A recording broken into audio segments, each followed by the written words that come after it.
Bonjour Monsieur Mjouad, bonjour à tous. Bienvenue dans une nouvelle session des Tamkin International Talks. Nous avons le plaisir aujourd'hui d'accueillir Monsieur Brahim Mjouad, qui est donc fondateur et directeur de Digital Payments Consulting. Donc, Monsieur Mjouad, c'est un réel plaisir de vous avoir aujourd'hui avec nous. Alors, vous allez nous présenter le paiement électronique concept et application, une réussite marocaine à l'international. C'est à vous, Monsieur Mjouad. Oui, bonjour tout le monde. Merci beaucoup à la Fondation Tamkin qui nous a permis de nous réunir aujourd'hui autour d'un thème qui m'est très cher. C'est le paiement électronique en tant que métier et en tant que réussite marocain international. Je vais me présenter brièvement. Je suis Brahim Mjouad. J'ai eu mon baccalauréat sciences mathématiques en 83 à Casablanca et j'ai fait un DEUG, c'est-à-dire 2 ans de l'université à Casablanca dans les mathématiques appliquées, dans les mathématiques et la physique. Puis je suis parti en France pour faire une licence, une maîtrise et un DESS dans les maths appliquées informatiques. J'ai fait aussi un MBA qui est fait conjointement entre l'école Pont et Chaussée de Paris et l'école Hassania à Casablanca. En 2017, j'ai rejoint S2M, société d'éditeur de logiciels de paiement électronique, en 91. Et je l'ai quitté en 2023 parce que j'ai atteint l'âge légal de retraite. Aussitôt, j'ai créé Digital Payment Consulting pour continuer à travailler dans ce domaine que j'ai beaucoup aimé. Donc voilà brièvement ce que j'ai fait comme parcours. Maintenant, on va vous présenter de quoi on va parler aujourd'hui. On va parler d'abord des objectifs indirects de cette présentation-là, parce que il y a un thème qui est le métier, mais derrière, il y a des objectifs indirects. Et puis, on va parler des paiements électroniques vue d'hélicoptère. C'est une vue un peu générale qui n'est pas technique. Et puis, on parlera de business model de paiement électronique, c'est-à-dire qui gagne quoi dans cette industrie-là, parce que c'est une activité qui dure depuis des décennies. Et si elle dure, c'est parce que tout le monde y trouve leur compte. Puis, on va parler d'une vue d'informaticien, c'est-à-dire que en tant que technicien, de développeur informaticien, je vais avoir quels sont les modules à développer, quelles sont les contraintes à respecter, et ainsi de suite. Et on parlera un peu de la sécurité. Pourquoi? Parce qu'on manipule l'argent et il n'y a pas plus sûr que l'argent dans la vie d'un être humain. Donc, il faut que l'industrie soit bien sécurisée. Puis, je vais vous parler un peu de mes interventions personnelles. Comme ça, vous allez pouvoir voyager avec moi à travers le monde. Et on terminera par un paragraphe que j'aime beaucoup, ce qui se passe en ce moment. Et on terminera, comme d'habitude, dans ce type d'intervention avec des questions et des réponses. Commençons par les objectifs indirects.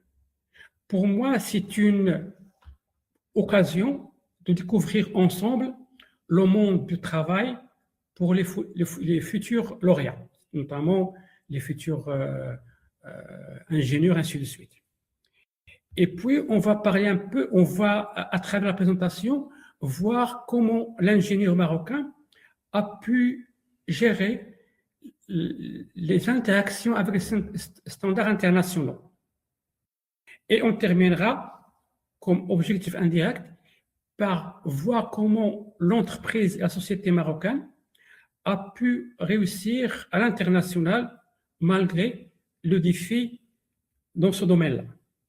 Commençons d'abord par cette vue d'hélicoptère. C'est-à-dire, on va commencer par qui fait quoi dans cette industrie-là. Vous savez que dans la vie, on est obligé de payer quelque chose. Soit on paye un bien, soit qu'on paye un service. Pour le faire, on a soit les billets de banque, soit les chèques, soit le virement de compte à compte, et maintenant nous avons la carte bancaire. Donc la première des choses à retenir, c'est que la carte bancaire, lorsqu'elle est venue, elle est venue s'ajouter à d'autres moyens. Donc voilà, c'est pour mettre un peu un cadre général. Carte bancaire et tout ce qui est lié à la carte bancaire, ça rentre dans un moyen de paiement qui s'ajoute aux moyens habituels. Pour le paiement électronique, il y a deux acteurs qui sont importants. Il y a ce qu'on appelle le porteur, en anglais on l'appelle cardholder, porteur de carte, c'est quelqu'un qui a entre les mains une carte. Et bien sûr, lorsque je dis carte, c'est-à-dire que derrière la carte, il y a du fond. Et puis, il faut qu'on trouve chez qui l'utiliser. Un commerçant, un hôtel, un restaurant, et ainsi de suite. Et le guichet automatique, il est considéré comme un commerçant particulier. Pourquoi? Parce que je lui donne la carte et il me donne en contrepartie les billets. Donc voilà, nous avons ici deux acteurs directs. Derrière eux, il y a deux acteurs indirects. Moi, en tant qu'émetteur, moi, en tant que porteur, j'ai besoin de quelqu'un qui est autorisé à me donner la carte. On l'appelle émetteur, en anglais issuer. C'est quelqu'un, c'est un établissement, banque ou similaire, qui peut donner des cartes. Et nous avons aussi, pour le commerçant, un établissement d'affiliation pour le commerçant. On appelle acquéreur-acquirer. C'est l'intermédiaire entre le commerçant et le monde extérieur pour que le commerçant puisse avoir son argent. Maintenant, il y a une règle très importante qui est la suivante. Chaque fois que nous avons une carte présente chez un commerçant, le commerçant ne peut la servir tant qu'il n'a pas un accord explicite venant de l'émetteur en lui disant « cette carte-là n'a pas de problème ». Sinon, le commerçant ne doit pas faire l'opération, sinon elle ne va pas être remboursée tout simplement. Ceci, on l'appelle autorisation online donnée par l'émetteur à la carte lorsqu'il est chez un commerçant donné. Faisons maintenant une petite animation. Nous avons un émetteur qui a donné à quelqu'un une carte. À ce niveau-là, je ne vais pas rentrer en détail technique. C'est une carte, ça peut être une carte de crédit, débit, prépayé. Le porteur se présente chez un commerçant qui a un TPE, terminal de paiement électronique, et nous avons dit qu'un commerçant, il est directement lié à un acquéreur. C'est-à-dire que lorsque je passe la carte sur le TPE, il faut que la demande parte à l'acquéreur. Pour quelle raison? C'est parce que nous avons dit que le commerçant doit avoir un accord explicite de l'émetteur. Et pour y aller, il faut passer par un acquéreur. Donc l'acquéreur va recevoir la demande grâce au début du numéro de la carte qui est ici 497010, qui va se dire à cette carte-là, elle est dans le réseau Visa ou le réseau Mastercard. L'acquéreur n'est pas censé connaître toutes les banques du monde, mais il faut au moins qu'il sache dans quel réseau se trouve cette carte-là. Visa qui ont leur siège à Londres, Mastercard à Saint-Louis aux États-Unis, et la demande va atterrir de chez l'acquéreur vers l'intermédiaire. Et l'intermédiaire va dire « Ah, cette carte-là, elle est émise par la banque chinoise telle » et il va lui router la demande d'autorisation. On va faire dans la demande tous les éléments nécessaires. Nous avons présenté des informations sur la carte, numéro de la carte, date d'expiration, le code confidentiel, des informations sur le commerçant, le numéro de commerçant, le numéro de terminal, l'adresse terminale, et des informations sur la transaction, le montant, la monnaie, les conditions générales dans lesquelles se passe la transaction. Basé sur ces éléments-là, l'émetteur est en mesure de donner une réponse. L'émetteur va envoyer la réponse dans le sens inverse. Il va arriver chez l'intermédiaire. L'intermédiaire va remonter l'autorisation vers l'acquéreur. À son tour, il va l'envoyer au commerçant, au TPE. Et sur le TPE, on va voir que cette carte-là, soit elle est autorisée ou refusée, ou à capturer. Tout ceci doit se faire dans un temps très réduit, au maximum 5 secondes. De n'importe quel coin de la Terre vers n'importe quel coin de la Terre, l'aller-retour doit être autour de 2-3 secondes. Et les réponses en général données par un émetteur, elles sont de 3 grands types. Soit que tout est bon, c'est un accord, c'est-à-dire que je vais servir le porteur. soit qu'il y a un petit problème sur la carte, par exemple, la demande dépasse le plafond, ou bien elle dépasse le sol du porteur. Au troisième cas, c'est que la carte a un sérieux problème, soit c'est une carte déclarée volée, déclarée perdue, ou bien le porteur s'est trompé 3 fois sur le PIN. Dans ce cas-là, on va donner l'ordre au terminal d'avaler la carte. En résumé, c'est ça. Si je suis dans la famille accord, je vous donne et la carte et le service. Je suis dans la famille refus, je vous donne la carte sans service. Le cas extrême, la carte à capturer, c'est-à-dire je ne vous donne ni carte ni service. Et ce schéma-là, en réalité, donc, continue d'abord. Donc, ça, c'est le schéma général d'une transaction monétique. J'ai toujours un terminal chez un commerçant qui est connecté à son tour à un acquéreur.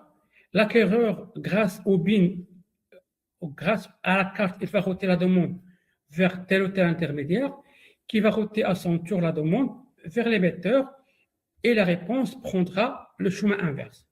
Ceci, c'est général parce que le terminal peut être un TPE, peut être un GAP, peut être Internet, peut être mobile, peut être un autre device dans le futur.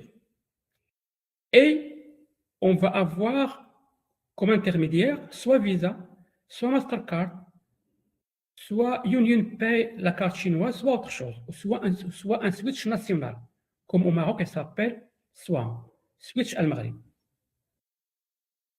Et dans la monétique, il y a ce qu'on appelle deux types d'opérations. Il y a les opérations dites dual message, qui sont généralement faites à travers un TPE, c'est-à-dire que je fais dans la journée une autorisation et le soir, je vais envoyer un fichier appelé télécollecte. Ceci pour toute demande, sauf le GAP. Par contre, s'il s'agit d'une demande de GAP, on parle de single message, c'est-à-dire que tout doit se faire en one shot, c'est-à-dire qu'un aller-retour est effectué depuis le GAP et tout le monde est crédité ou débité selon le sens de l'opération. Si vous voyez bien ce schéma-là, il y a sur la partie gauche l'acquisition, c'est là où je vais gérer les commerçants. La partie à droite, la partie émission, c'est là où je gère les porteurs. Et la partie intermédiation au milieu, c'est là où je gère les membres. Voilà. Donc, j'ai soit l'acquisition, soit l'intermédiation, soit l'émission. Ce sont trois activités qui ne sont pas forcément liées. C'est-à-dire que je peux être un acquéreur, comme je peux être un émetteur, comme je peux être les deux en même temps. Vous voyez que tout dépend des cas. Maintenant, prenons Visa, Mastercard et autres. D'abord, il s'appelle switch de paiement, c'est-à-dire système de paiement. C'est-à-dire que ce sont des organismes qui permettent au système de paiement de fonctionner. Quel est leur rôle? Leur rôle, c'est garantir l'acquéreur et l'émetteur. C'est-à-dire, le système de paiement, on va dire à l'acquéreur, monsieur l'acquéreur, dites à vos commerçants de servir ces cartes-là et je vais vous garantir le remboursement. Et en même temps, le système de paiement va dire à l'émetteur, mettez mon logo sur la carte et je vous garantis qu'il soit utilisé partout dans le monde. Voilà, c'est une garantie double. Et bien sûr, ce service-là, il n'est pas fait gratuitement, c'est moyennant des commissions. Et tant mieux pour tout le monde. Chaque fois qu'un membre veut joindre le réseau de Visa au Mastercard ou les autres, il faut qu'il soit certifié.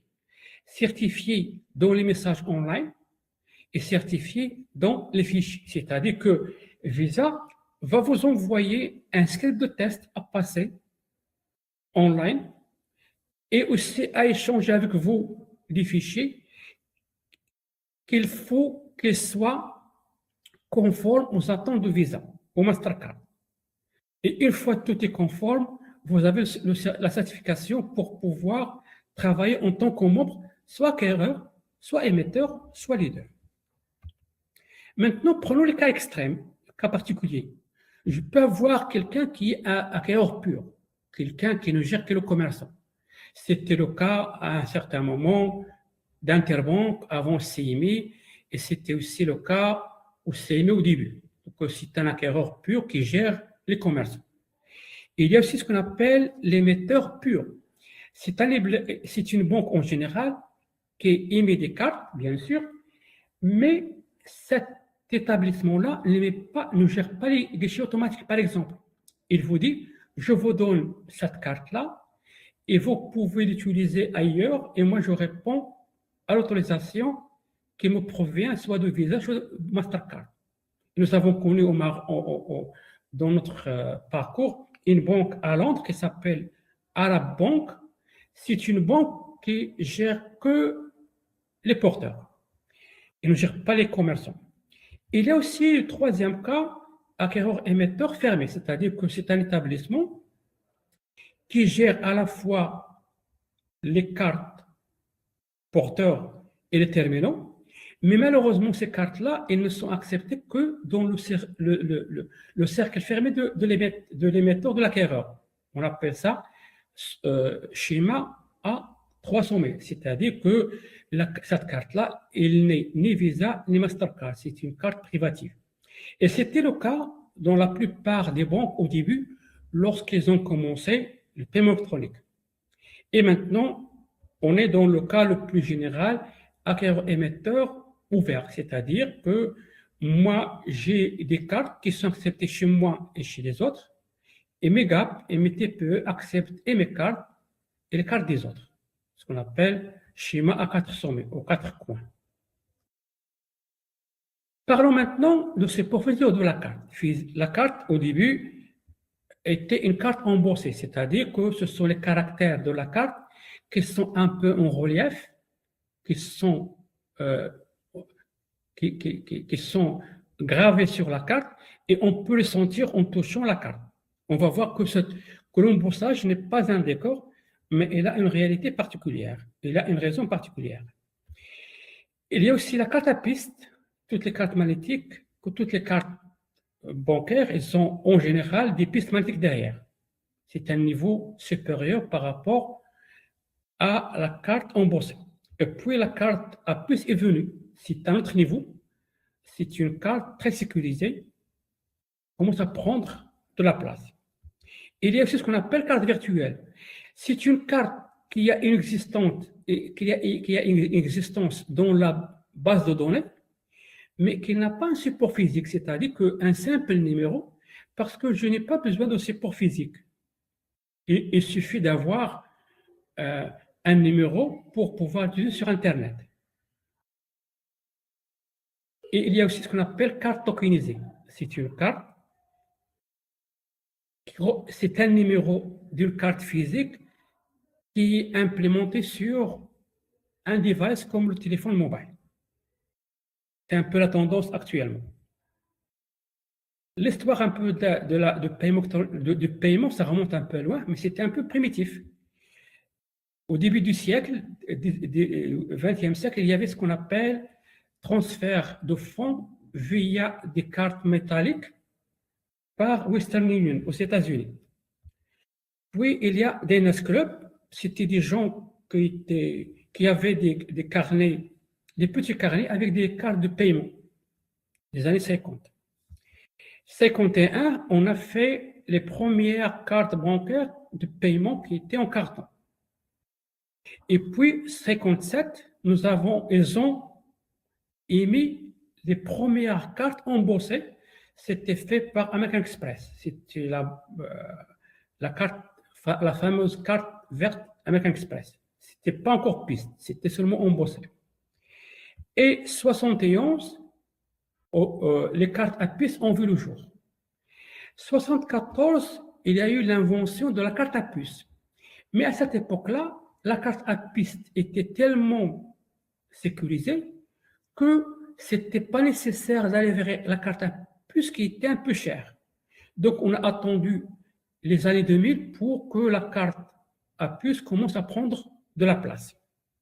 77 a vu le jour de naissance de Visa à l'international à Londres et 2 ans plus tard, il y a eu Mastercard qui a vu le jour à Saint-Louis aux États-Unis. Le rôle, c'était quoi? Le rôle, c'était d'interconnecter les banques à l'international. C'est-à-dire qu'une carte dans un pays donné puisse être acceptée par un autre établissement dans un autre pays. Au Maroc, il y a une phase qui était importante, c'est que la création de CIMI. On a signé le contrat en 2000 et la production full activité, elle était en 2004 parce qu'il y avait avant des centres qu'on avait remplacés par le CIMI. Donc, ça a pris un peu de temps pour que CIMI absorbe toute l'activité qui était avant 2000. Maintenant, vous voyez un peu de près ce qui se passe côté émetteur. En général, un émetteur, il a à émettre 3 types de cartes. Soit il vous donne une carte de crédit, c'est-à-dire que c'est une carte où on vous dit d'abord consommer et puis vous payez. Et en général, ces cartes-là sont données des gens pour lesquels nous avons certaines garanties. Par opposition, on a la carte à prépayée. On vous dit non, chargez d'abord la carte avant de pouvoir l'utiliser. Troisième type de carte, il y a la carte de débit. C'est une carte en général liée à un compte courant. Et on vous dit, consommez ce que vous avez. Ça, c'est côté émission. Maintenant, vous voyez ce qui se passe côté acquisition. Acquisition, il y a ce qu'on appelle faire repasser. Faire repasser, c'est quoi? C'est pas faire repasser qu'on a à la maison, mais c'est une machine de ce type-là.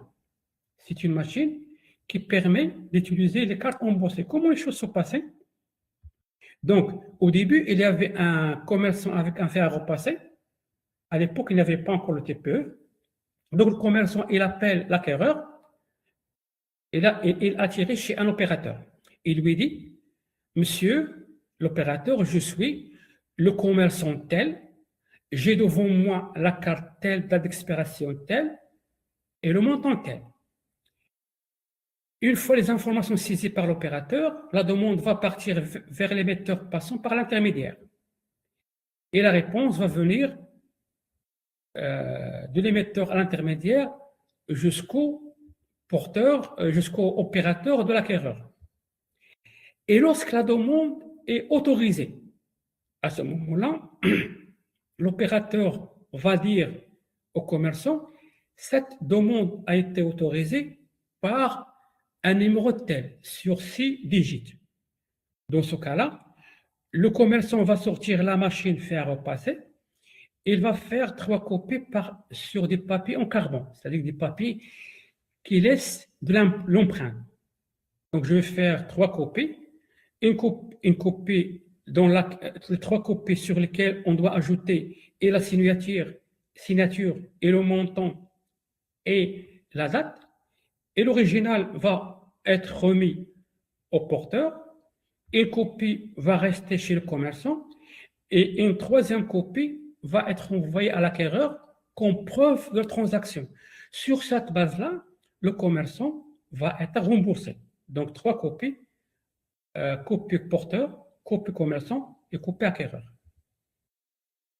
Donc, ça, c'était le premier canal d'acquisition.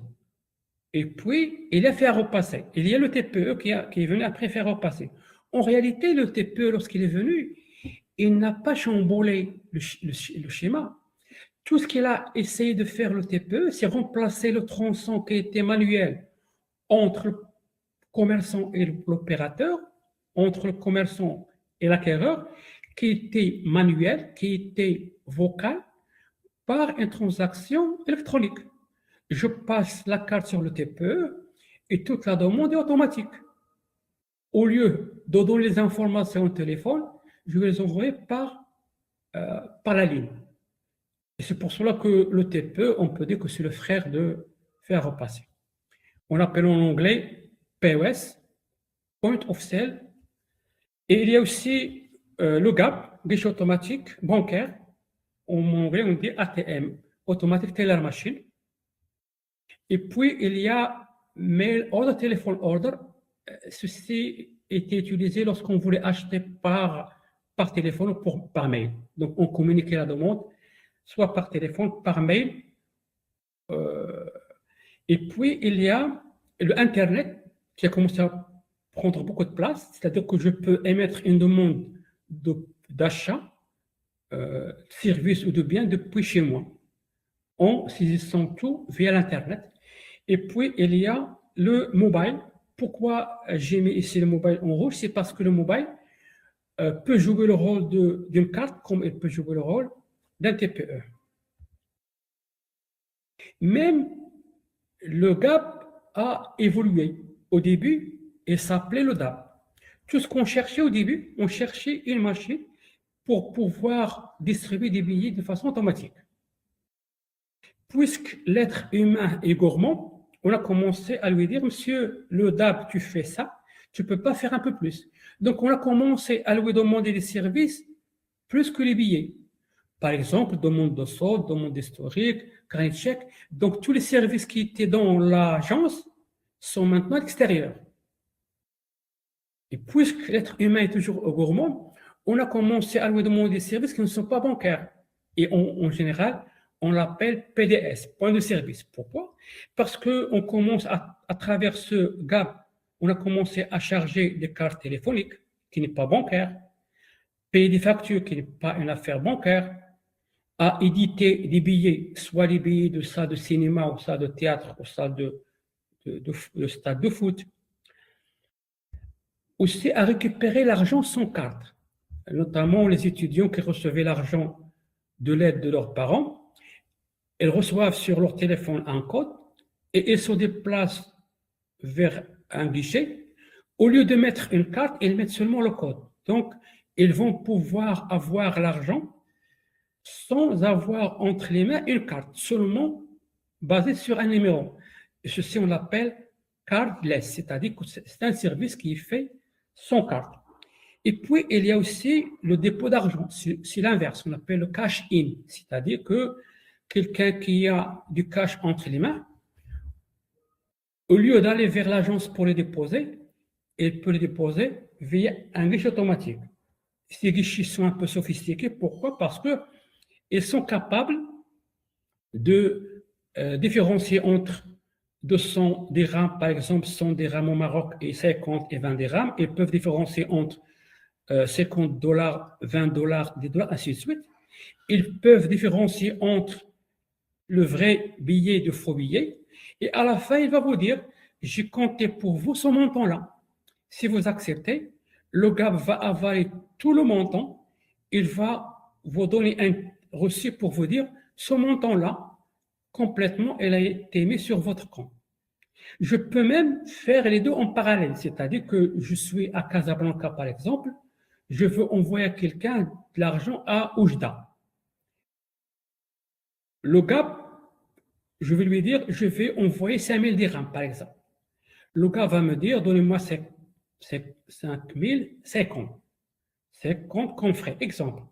Puisqu'il s'est compté, il va dire, voilà, j'ai reçu 5050 et il va me générer un code que je vais donner à la personne à Oujda. À Oujda, il va mettre le code, il va recevoir son argent. Moi, à Casa, j'ai déposé de l'argent sans carte. L'autre personne à Oujda, elle a récupéré l'argent sans carte. Techniquement, ceci est possible. Légalement, ce n'est pas possible. Pourquoi? Parce que la banque ne peut pas ouvrir son parc de GAP à des gens complètement étrangers. Voilà. J'étais très content au début de payer ma première facture de chez moi. Tellement content que j'ai pris le screen de paiement. C'était avec une carte qui expirait en 2013. Donc, j'ai fait l'opération en 2011-2012. J'ai fait un paiement sur Marc Telecom, FX et le mobile. Nous étions très contents de pouvoir payer de chez nous. Très contents. Et là, je vous présente un GAB mobile. C'est un client que nous avions au Yémen. Le GAB de quoi? Il a besoin pour travailler, il a besoin de deux choses. Il a besoin d'électricité et dans la voiture. Et la communication GPRS.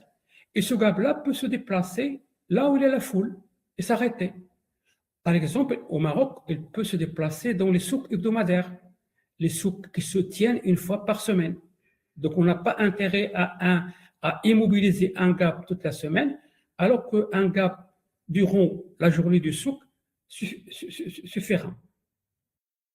C'est pour cela qu'on dit que l'imagination n'a pas de limite. Une fois qu'on a compris le principe, on a proposé des solutions qui répondaient à des problèmes particuliers.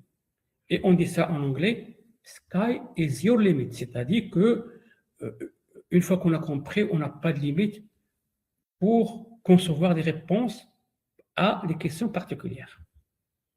Maintenant, on va parler de business model de paiement électronique, c'est-à-dire que qui gagne quoi? Parce que vous savez que nous avons vu tout à l'heure qu'il y a plusieurs intervenants. Il y avait le porteur, le commerçant, l'acquéreur, l'intermédiaire, l'émetteur. Tous ces gens-là restent travailler ensemble, collaborer ensemble. S'ils restent ensemble, c'est parce que chacun y trouve son compte.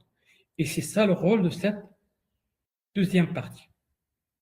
Nous avons dit qu'un commerçant, il doit commencer par signer un contrat avec un acquéreur, dans lequel ce contrat, il va avoir un ID, identification, il va avoir un taux de commission à donner à l'acquéreur. On doit aussi préciser le numéro de compte sur lequel il va recevoir son argent.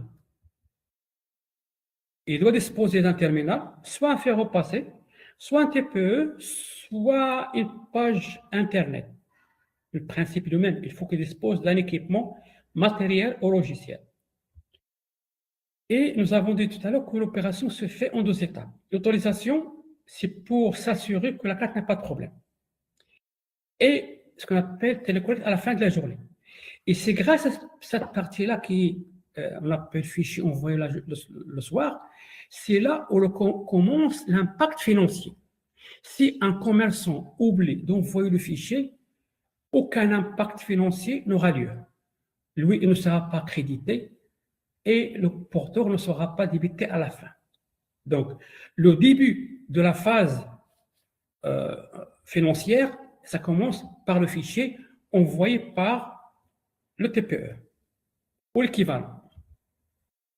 Prenons maintenant l'acquéreur. L'acquéreur, qu'est-ce qu'il gère?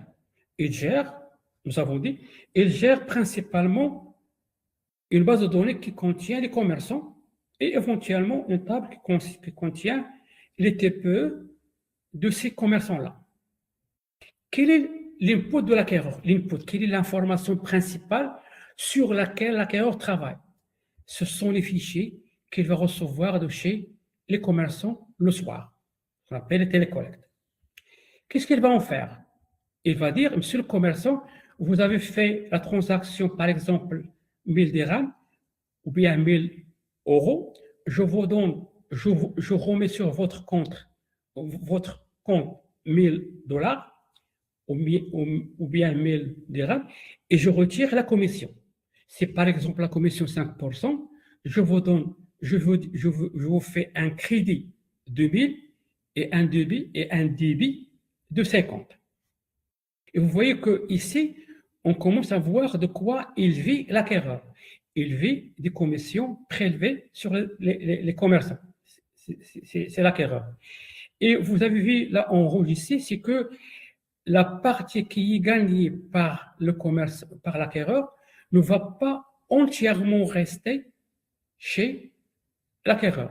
Une partie doit partir vers l'émetteur pour l'encourager parce que c'est lui qui a émis les cartes. Il faut qu'il dispose, qu'il gagne un petit bout du gâteau gagné par l'acquéreur. C'est ce que gagne un peu l'acquéreur dans ce cas-là. Et bien sûr, une fois que l'acquéreur termine ces opérations-là, il faut qu'il envoie un fichier récapitulatif qui contient toutes les transactions passées dans le pays. Il va l'envoyer à Visa, l'autre à Mastercard, l'autre à UnionPay en Chine pour leur dire, voilà, ces cartes ont été utilisées dans notre pays et ils ont fait telle ou telle transaction. C'est comme si l'acquéreur demande le remboursement de la part de l'intermédiaire. C'est ce qu'on appelle fichier outgoing. Maintenant, déplaçons la caméra vers l'intermédiaire. Que gère l'intermédiaire? L'intermédiaire, elle gère le membre. L'intermédiaire Visa et Mastercard ne gère pas les commerçants et les porteurs. Il gère leurs responsables.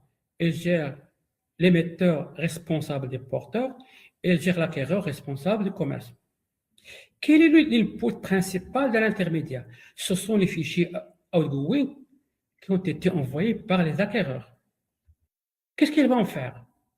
Nous avons dit que l'intermédiaire gère acquéreur-émetteur. Il commence par prendre le montant initial de l'émetteur pour le donner à l'acquéreur. Parce que le porteur a été servi, on va débiter son responsable. Le commerçant avait servi, on va rembourser son responsable. Et puis, il faut que une part de la commission gagnée par l'acquéreur, il faut qu'il parte chez l'intermédiaire, ce qu'on appelle frais d'interchange. Et bien sûr, en tant qu'intermédiaire, je dois prendre des frais de traitement de l'acquéreur et frais de traitement de l'émetteur. Et vous voyez que l'intermédiaire là, il gagne sa vie par les frais de traitement des demandes online et des fichiers le soir. Et il va envoyer un fichier à l'intermédiaire en lui disant: Monsieur l'émetteur, vos porteurs, ils ont fait telle ou telle transaction dans tel ou tel pays. Je vous ai débité de tel ou tel montant. C'est à vous de débiter vos porteurs. Donc l'émetteur, sur quoi il travaille? Il travaille sur la base du porteur. Lorsqu'il reçoit un fichier de l'intermédiaire, il va commencer par débiter le porteur. Il peut éventuellement débiter des commissions. Certains cas, notamment des commissions cash supplémentaires. Donc, l'acquéreur, de quoi il vit? Il vit des commissions perçues de chez le commerçant parce que lui, il a fait un investissement en achetant une solution, entre autres, monétique. De quoi il vit l'intermédiaire? Il vit des frais de traitement appliqués à l'acquéreur et l'émetteur parce que lui aussi, il a une solution, entre autres, une solution monétique pour ce faire. Et l'émetteur, de quoi il vit? Il vit des frais d'interchange reçus de chez l'acquéreur. La question qui va se poser: pourquoi le commerçant accepte de payer la commission? Un article qui coûte 1000 dirhams, il va recevoir 950, 990 ou 980. La question est la suivante. D'abord, en faisant comme ça, le commerçant va drainer plusieurs clients qui ont des cartes. Donc, il va jouer sur la masse. Et l'autre problème qui est important, il ne va pas pouvoir gérer le cash. C'est vrai que nous aimons voir le cash, mais lorsque le cash dépasse un certain seuil, ça devient un fardeau. Donc, moi, en tant que commerçant dans un petit village, je préfère ne pas avoir beaucoup de cash chez moi. Je préfère que l'argent aille directement sur mon compte. Et comme ça, je ne vais pas me déplacer à l'agence en ville pour déposer le montant. Par contre, dans le cas où la transaction est cash, la commission prend le sens inverse. C'est que c'est une commission qui est donnée au commerçant parce qu'il a donné un service. Et à la fin, cette commission-là a été donnée par le commerçant, par le porteur. Maintenant, on va essayer de voir les opérations en tant qu'informaticien, en tant que société de développement informatique. D'abord, commençons par des choses importantes. C'est que toutes ces données-là, lorsqu'elles circulent, elles circulent selon des standards internationaux. Donc, vous ne pouvez pas parler n'importe comment dans le paiement électronique. Par exemple, les guichets automatiques, ils imposent dans leur majorité un protocole qui s'appelle NDC+, le plus utilisé. C'est-à-dire que vous voulez parler avec un gars, il faut comprendre comment le NDC+ fonctionne. Avec les TPE et les standards, il y a un standard qui s'appelle ISO 8583, un autre protocole français qui s'appelle CB2A, SPDA. C'est la manière avec laquelle les échanges se font entre un TPE et un serveur monétique. Il y a qui fait quoi, qui commence par quoi, comment les données sont classées dans tel ou tel ordre. Avec les systèmes internationaux, le système de paiement, il y a souvent la partie online avec ISO 8583.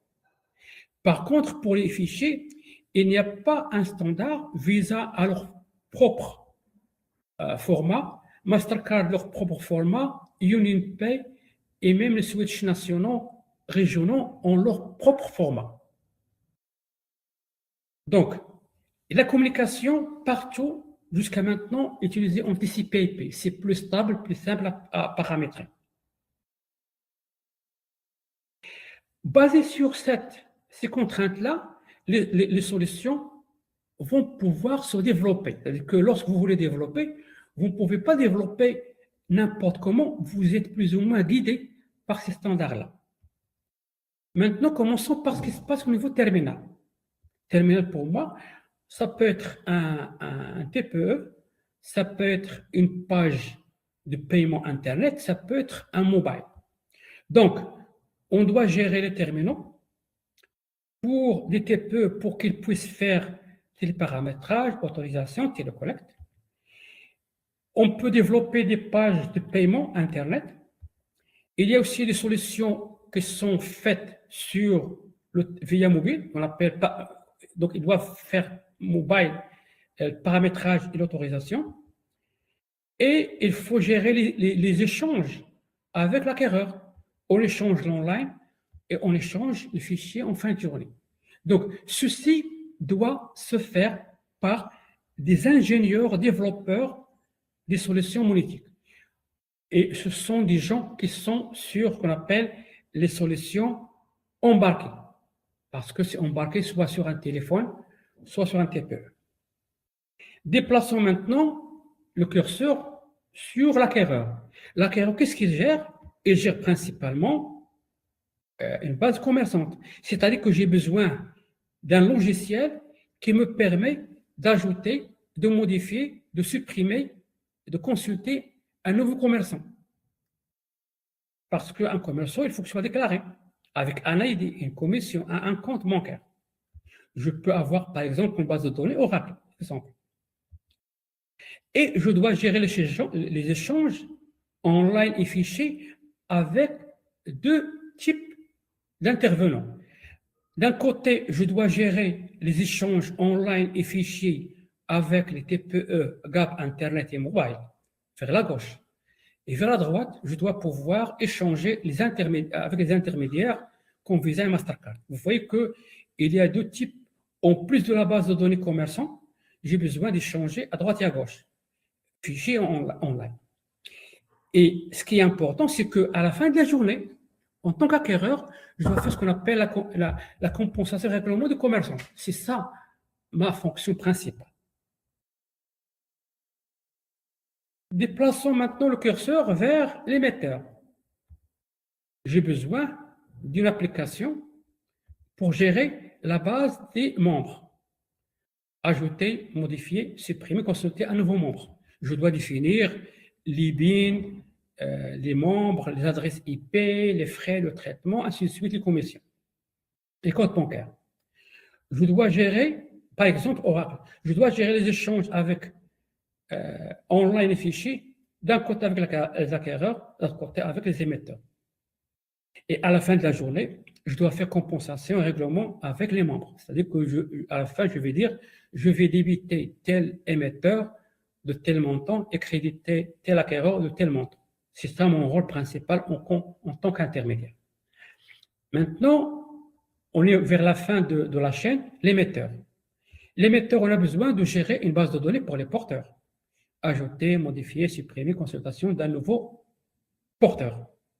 Pour définir un numéro de carte, un plafond, le lien entre la carte et un compte, les commissions, les frais. Exemple, base de données Oracle. Je dois pouvoir gérer l'online et le fichier avec la partie qui est à gauche, les intermédiaires. Et bien sûr, je dois faire la compensation règlement avec mes porteurs. Et c'est ça le rôle des sociétés de services de paiement électronique qui se trouvent à travers le monde. Sécurité. Sécurité, il y a deux types d'opérations principales dans le paiement. et les transactions qui sont basées sur la puce. On appelle la carte à puce avec un standard qui s'appelle EMV, Europay Mastercard Visa. Il y a un échange entre la carte et l'émetteur va authentifier la carte grâce à la RQC, et dans le sens inverse, la carte va authentifier le porteur, l'émetteur par la RPC. Et jusqu'à maintenant, ce système marche très très bien parce que la transaction est basée sur la puce qui n'est pas facilement copiable. Et le port, il est authentifié, le porteur authentifié par un PIN qui est statique. Les demandes qui ne sont pas basées sur la puce, qui sont basées sur l'Internet. Dans ce cas-là, il n'y a pas d'RQC, il n'y a pas d'RPC. Donc, il faut faire des choses qui nous aident à faire l'authentification. On a introduit ce qu'on appelle le CVV2, qui est sur la carte, mais ce n'est pas suffisant. Il y a souvent un SMS qui est reçu par le porteur sur son téléphone pour qu'il le saisisse sur l'écran devant lui. Ce qu'on appelle ça authentification 3DS, 3 domaine sécurité. Pourquoi? Parce que tout le monde y participe. L'acquéreur, parce qu'il a contacté l'intermédiaire, l'intermédiaire a contacté l'émetteur, et l'émetteur a envoyé le SMS au porteur. Donc, si l'opération Internet se fait 3D Secure, elle est sécurisée. Mais malheureusement, il y a des acquéreurs, pour ne pas payer beaucoup de frais, ils préfèrent ne pas envoyer le SMS. Et c'est pour ça qu'on trouve sur certains sites Verify by Visa ou bien Mastercard Secure Code, pour dire que c'est un site acquéreur 3D Secure. Maintenant, on a commencé à ajouter la reconnaissance non pas par SMS, parce que SMS n'est pas crypté.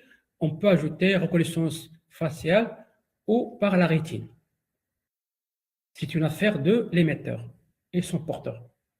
Côté sécurité, il y a ce qu'on appelle algorithme DES, Decryption and Data Encryption System, standard.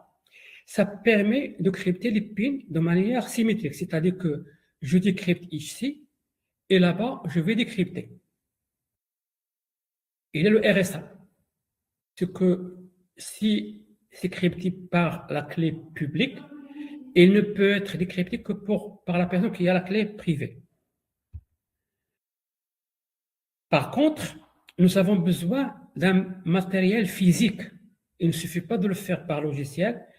Visa, Mastercard et tout le système de paiement exigent un équipement physique. On appelle ça HSM, soit Hardware Security HSM, Hardware Security Module ou Host Security Module.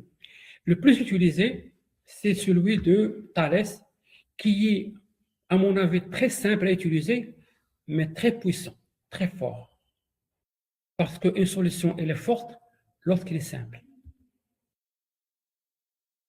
Là, je vous donne un peu la performance de la société marocaine dans le paiement électronique.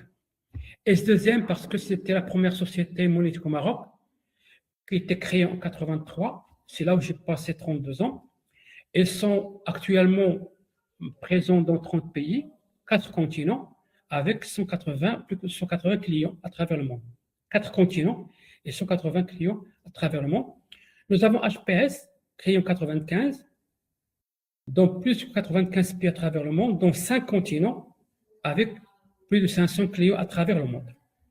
Et nous avons Paylogic, une société créée en 2010, avec plus de 33 pays à travers le monde, présente dans 2 continents, et plus de 112 clients. On a 6Pay, créé en 2011, avec 16 pays, 2 continents, et 36 clients à travers le monde. Et nous avons M2M, créé en 1990, avec plus de 30 pays.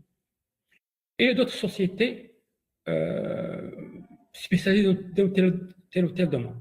Ces chiffres-là sont à titre indicatif parce que ces chiffres-là changent de temps en temps, mais ça vous donne déjà une idée sur la présence des sociétés marocaines à l'international.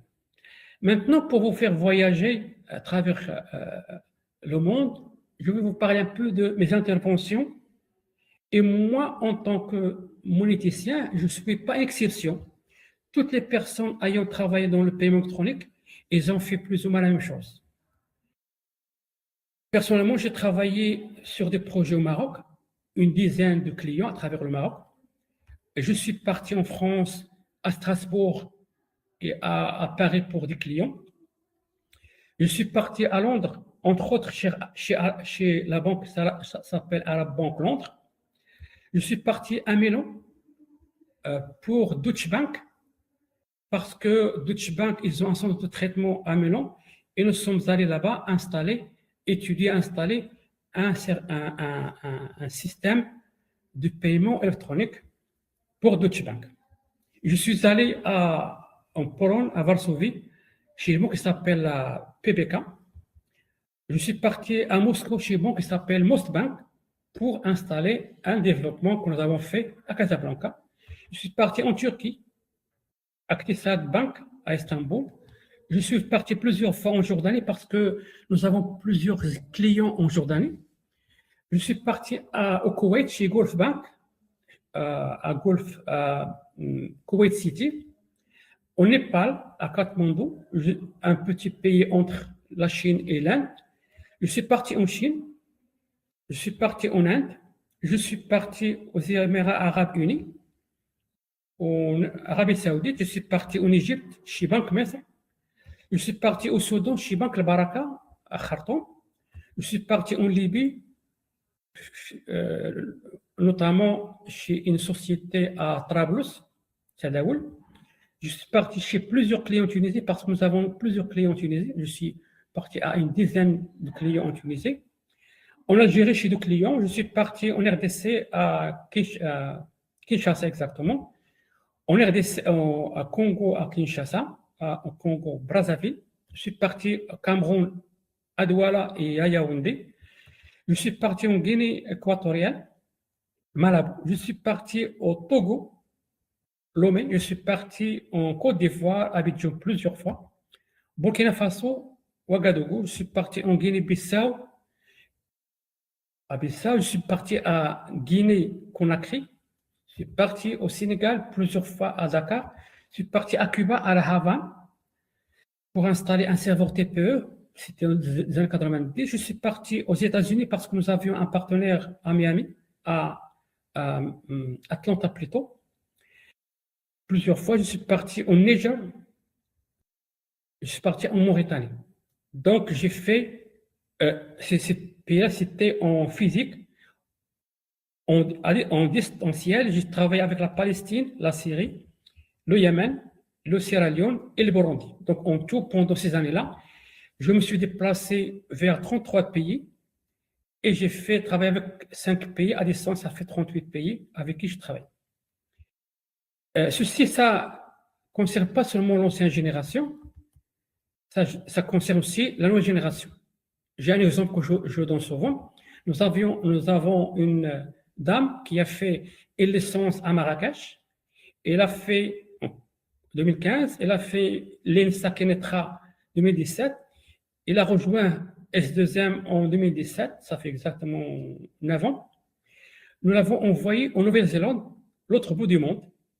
Pour y aller, la pauvre, il fallait qu'elle fasse l'aller Casa Dubaï 7 à 8 heures non-stop et de Dubaï à Auckland 16 à 17 heures non-stop pour arriver à Auckland. Parce que là-bas, ils sont à GMT plus 12. Vous voyez que c'est une vraie réussite à l'international. Donc, souvent, je dis que nous l'avons fait. Vous pouvez le faire. Je parle notamment aux futurs lauréats. We did it. You can do it. Et pour alimenter mieux ces interventions-là, je vous présente certaines photos que j'ai prises. Là, c'était en 1993 en Égypte. Ça, c'était à la place rouge en Mossoul 94. Ça, c'est la côte, qu'on appelle Malakon de la Havane. 95 à Istanbul, la Turquie. Ça, c'était à Bombay, un client en Inde.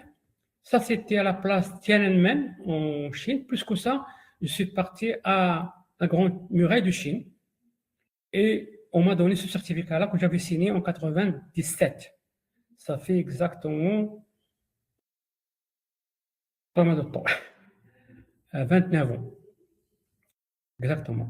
Là, c'était en plein nature, prendre un jus de noix de coco à Lomé, 2015. Ça, c'était Petra en Jourdain 21. Ça, c'était au Katmandou, au Népal. En RDC, dans les environs de Kinshasa. Ça, c'était un lycée scientifique en Côte d'Ivoire. Je suis allé partager le savoir-faire avec un lycée scientifique à Abidjan. Ce sont les étudiants de la terminale scientifique. Ça, c'était la gare chemin de fer de Dakar. Ça, c'est le place des Martyrs, Tripoli, en Libye. Et la toute neuve, cette année-là, c'est 2025, devant la mosquée Roi Faisal à Conakry. Là où je vous parle, en ce moment, il y a des dizaines d'ingénieurs marocains qui sillonnent le monde pour installer et paramétrer des solutions monétiques marocaines. Là où je vous parle, il y a des centaines d'institutions, banques, centres autres, dans le monde qui utilisent des logiciels monétiques marocains. Là où je vous parle, il y a des dizaines de milliers de commerçants dans le monde qui se servent des solutions monétiques marocaines pour vendre leurs produits et leurs services. Là où je vous parle, il y a des millions de porteurs de cartes dans le monde qui profitent des services offerts par les solutions monétiques à travers le monde. Et c'est pour cela que je vous dis souvent que c'est une vraie fierté nationale. Je vous remercie.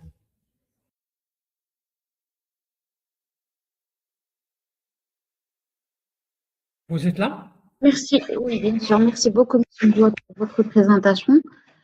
C'était très intéressant et très instructif. Alors, nous avons déjà reçu quelques questions de la part des participants. Allez-y. Je peux vous les lire? D'accord. Allez-y. Alors, nous avons une première question de Sheima qui dit: quels défis réglementaires et technologiques le Maroc a-t-il rencontré pour se positionner sur le marché international? Vous pouvez, s'il vous plaît, répéter la question, s'il vous plaît? Bien sûr. Alors, la question dit: quels défis réglementaires et technologiques le Maroc a-t-il rencontré pour se positionner sur le marché international? Je peux répondre question par question, c'est bien ça? Les défis réglementaires. Donc, je commence. D'accord. Les défis, je l'avais dit tout à l'heure, il y a le défi technologique, c'est qu'il y a aussi des standards. C'est-à-dire que tout à l'heure, nous avons dit que Visa, elle nous impose un standard. Les gens qui fabriquent les câbles nous imposent un standard. Donc, la meilleure façon de tirer profit de cette industrie-là, c'est de comprendre les standards et les contraintes du métier et en même temps faire évoluer avec la technologie. Par exemple, au début, nous avons travaillé avec des logiciels, des langages de l'époque. Par exemple, au début, la programmation se faisait avec COBOL. COBOL qui maintenant plus ou moins n'est plus d'actualité, mais à l'époque, nous n'avions que le COBOL et le C. C'est pour la communication. Maintenant, nous sommes partis vers Oracle, PLSQL, Forms, Report, Java, J2E, ainsi de suite, C++. Donc, côté technique, nous sommes obligés de suivre les technologies réglementaires. Il y a des organismes qui font des règles qu'il faut respecter. Et comme je l'avais dit, nous sommes arrivés à bien comprendre les standards et à développer selon les standards. Côté le défi, c'est que il y a un défi commercial, c'est-à-dire qu'il faut que la société, l'entreprise marocaine, arrive à proposer des solutions qui sont bien et qui ne sont pas trop cher. Le rapport qualité-prix et la flexibilité des ingénieurs marocains, c'est pour cela que nous sommes très appréciés à travers le monde. Que, la relation entre la société marocaine et les banques à travers le monde, ça se passe très très bien. Il y a des affinités qui s'installent et tellement que les choses se passent bien qu'ils nous préfèrent par rapport à d'autres concurrents. Et bien sûr, nous avons un produit qui est bien. Il ne suffit pas d'avoir de bonnes relations, mais nous avons aussi des produits qui sont bien. Aller vendre en Australie, ça ne s'invente pas comme ça. C'est parce que nous avons un produit qui a des filles, qui a réussi à franchir des étapes côté technologique, côté marketing et commercial. Voilà. D'autres questions, s'il vous plaît? Alors, quels partenaires internationaux ont contribué à la réussite marocaine dans le secteur du paiement électronique? On peut dire que c'est un début purement marocain au début, purement. Il y a un monsieur qui est décédé, Allah yarhamou, il s'appelle Abdelhak Al-Andalousi. C'est un visionnaire qui était un banquier à l'époque. Lorsqu'elle a vu que la carte a commencé à prendre forme, elle a créé SDCM en 83. Au début, c'était très primitif, le développement était très limité. Mais le savoir-faire, le développement initialement était marocain. Bien sûr, avec le temps, on a noué des relations commerciales, des partenariats pour pouvoir vendre. Mais le développement, on peut dire que c'est à 100% made in Morocco. Merci. Alors, dernière question de Noël qui dit quelles sont les applications concrètes du paiement électronique dans la vie quotidienne des Marocains? Le paiement, il n'y a que ça. Donc, lorsqu'on se déplace pour payer dans un supermarché, on utilise le TPE. Donc, la solution marocaine, actuellement, si vous prenez une carte et vous partez chez un commerçant, le TPE, il est chargé par une solution marocaine qui est connectée au CIMI. Le CIMI, il est géré par une solution marocaine.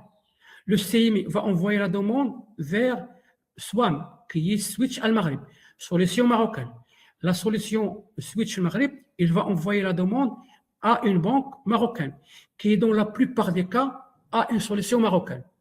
Donc, cette solution-là de paiement au Maroc, la plupart des cas, de bout en bout, elle est faite complètement par du développement marocain.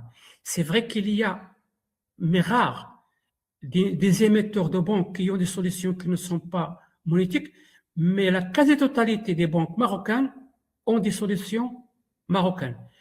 Tous les TPE, tous les switches, tout c'est marocain. Le marché marocain, il est assez servi par les sociétés marocaines et bien sûr l'international. Lorsqu'on dit TPE, il n'y a pas que le TPE, il y a aussi le paiement sur Internet, il y a le GAB, il y a tout. Nous sommes présents sur toute la chaîne de valeur. Et même lorsqu'on veut fabriquer une carte, aller paramétrer la carte, ce sont des solutions marocaines.